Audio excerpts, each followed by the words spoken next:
warahmatullahi wabarakatuh. Selamat pagi anak-anakku, siswa-siswi SMA Muhammadiyah 1 Surakarta.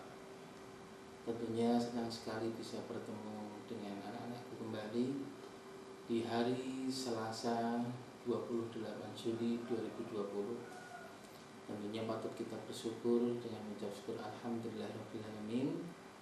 Dan mari kita awalkan kegiatan kali ini dengan membaca Bismillahirrahmanirrahim. Semoga Allah Ta'ala memberikan ridha dan berkahnya. Amin Allahumma amin. Ya, kali ini kita dengan tema yang berbeda, yaitu materi kemuhammadiyahan ya. Dengan materi-materi yang hari ini memang beda ya, karena kita berhadapan saja dengan materi kemuhammadiyahan, yaitu periodisasi perjuangan Muhammadiyah. Ya, kali ini Pak Mustafa akan menyampaikan hal itu ya. Ya, secara singkat tentang kemuhammadiyahan, tentu anak-anakku sudah tahu sedikit ataupun malah sudah banyak ya. Karena di kelas 10 kemarin saya rasa sudah mempelajari ya. Jadi kali ini kita mengulas kembali apa yang menjadikan materi-materi kemarin itu untuk bisa dapat diingat kembali ya. Sejarah singkat Muhammadiyah, bulan Dzulhijjah 8 Dzulhijjah 1330 Hijriah atau November 18 November 1912 Masehi merupakan momentum penting lainnya Muhammadiyah ya.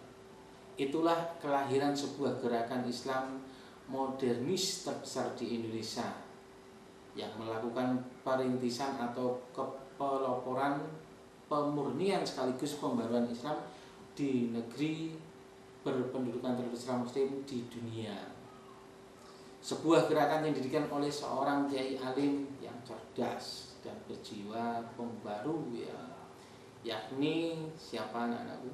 Tahu ya mungkinnya, yaitu Kiai Haji Ahmad Dahlan atau dikenal Muhammad Darwis dari kota santri Kauman Yogyakarta ya.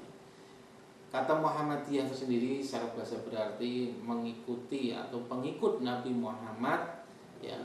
Penggunaan kata Muhammadiyah dimaksudkan untuk menisbahkan ya, menghubungkan dengan ajaran dan jejak perjuangan Nabi Muhammad Shallallahu Alaihi Wasallam. Ya. Panisbahan nama tersebut menurut Haji Jarwani Dikusumo mengandung pengertian sebagai berikut. Dengan nama itu dia bermaksud untuk menjelaskan bahwa pendukung organisasi itu ialah umat Muhammad dan asasnya adalah ajaran Nabi Muhammad SAW, yaitu Islam.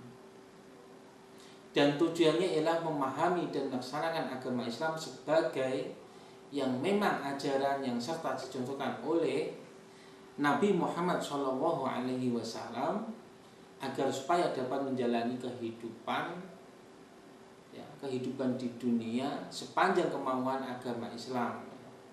Dengan demikian ajaran Islam yang suci dan benar itu dapat memberi nafas bagi kemajuan umat Islam dan bangsa Indonesia pada umumnya. Kelahiran dan keberadaan Muhammadiyah pada awal berdirinya tidak lepas dan merupakan manifestasi ya, dari gagasan, pemikiran dan amal perjuangan Kiai Haji Ahmad Dahlan ya, atau bisa disebut dengan Muhammad Darwis yang menjadi pendirinya. Setelah menunaikan ibadah haji ke tanah suci dan bermukim yang kedua kalinya pada tahun 1903, Kiai Dahlan mulai menyemaikan ya, benih pembaruan di tanah air. Gagasan itu diperoleh dari Kiai Dahlan setelah berguru kepada ulama-ulama di Indonesia yang bermukim di Mekah seperti ya, Syekh Fakih dari Mas Kumambang ya. Juga setelah membaca pemikiran-pemikiran para pembaru Islam seperti Ibnu Taimiyah, Muhammad bin Abdul Wahab, Jamaluddin Al-Afghani, Muhammad Abduh dan Rasid Ridho, dengan model kecerdasan, ya, kecerdasan dirinya, serta interaksi selama bermukim di Saudi Arabia dan bacaan atas karya-karya para pembaru pemikiran Islam itu telah menanamkan benih-benihnya, ya, atau ide-ide pembaruan dalam diri Kiai Dahlan. Jadi sekembalinya dari Arab Saudi, Kiai Dahlan justru membawa ide dan gerakan pembaruan, ya, bukan malah menjadi konservatif. Maka pembaruan-pembaruan ini dibawa ke Indonesia, yang semula memang beliau itu bermukim di Arab Saudi, dengan mendapatnya ilmu kemudian dikembangkan di Indonesia agar tentunya menjadi sebuah wawasan yang baik, ya, berpola pikir yang jernih, ya, berpola pikir yang keislaman. Kemudian embrio kelahiran Muhammadiyah sebagai sebuah organisasi untuk mengaktualisasikan, ya, gagasan-gagasan merupakan hasil interaksi Kiai Dahlan dengan kawan-kawan, yaitu dari Budi Utomo yang tertarik dengan masalah agama yang diajarkan Kiai Dahlan, yakni R. Budi Harjo, ya, dan R. Sosro Sugondo. Gagasan itu juga merupakan saran dari salah satu siswa Kiai Dahlan di Quake School, ya, Jetis, di mana Kiai mengajar agama pada sekolah tersebut secara ekstrakurikuler. Yang sering datang ke rumah Kiai dan menyarankan agar kegiatan pendidikan yang dirintis Kiai Dahlan tidak diurus oleh Kiai sendiri, tetapi suatu organisasi agar terdapat kesinambungan setelah Kiai wafat, ya, dengan tujuan, ya, ilmu-ilmu ini dapat diturunkan secara turun-temurun, ya. Setelah Kiai Dahlan nanti tentunya dalam cerita ini tidak ada, dan maksud tujuannya adalah agar apa yang diajarkan oleh Kiai Dahlan dapat diteruskan anak cucu-cucunya. Kembali ke sini, ya. Dalam catatan Adabi Darban ahli sejarah dari UGM kelahiran Kauman, nama Muhammadiyah pada mulanya diusulkan oleh kerabat dan sekaligus sahabat Kiai Ahmad Dahlan yang bernama Muhammad Syahidun, seorang ketip anom keraton Yogyakarta dan tokoh pembaruan yang kemudian menjadi penghulu keraton Yogyakarta, yang kemudian diputuskan Kiai Dahlan setelah melalui sholat istikharah, ya. Maka pilihan untuk mendirikan Muhammadiyah memiliki dimensi spiritualitas yang tinggi, ya, sebagaimana tradisi kiai atau dunia pesantrenan, ya.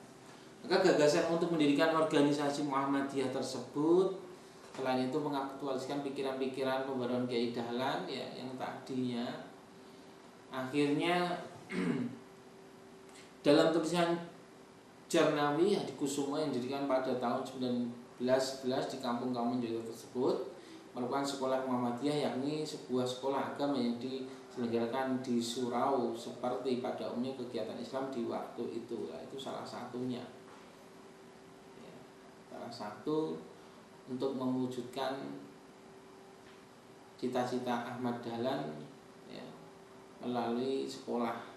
Kemudian bertempat di dalam sebuah gedung milik ayah Kiai Dahlan dengan menggunakan meja dan papan tulis yang mengajarkan agama dengan cara baru, juga diajarkan ilmu-ilmu umum. Maka pada tanggal 18 November 1912, ya, Miladiyah bertepatan dengan 8 Dzulhijjah 1330 Hijriah di Yogyakarta akhirnya didirikan sebuah organisasi yang bernama Muhammadiyah. Nah, itu salah satu sejarah singkat tentang kemuhammadiyahan. Insyaallah kita lanjutkan di lain kesempatan, sedikit yang Pak Mus sampaikan, semoga bermanfaat, ya. Tentunya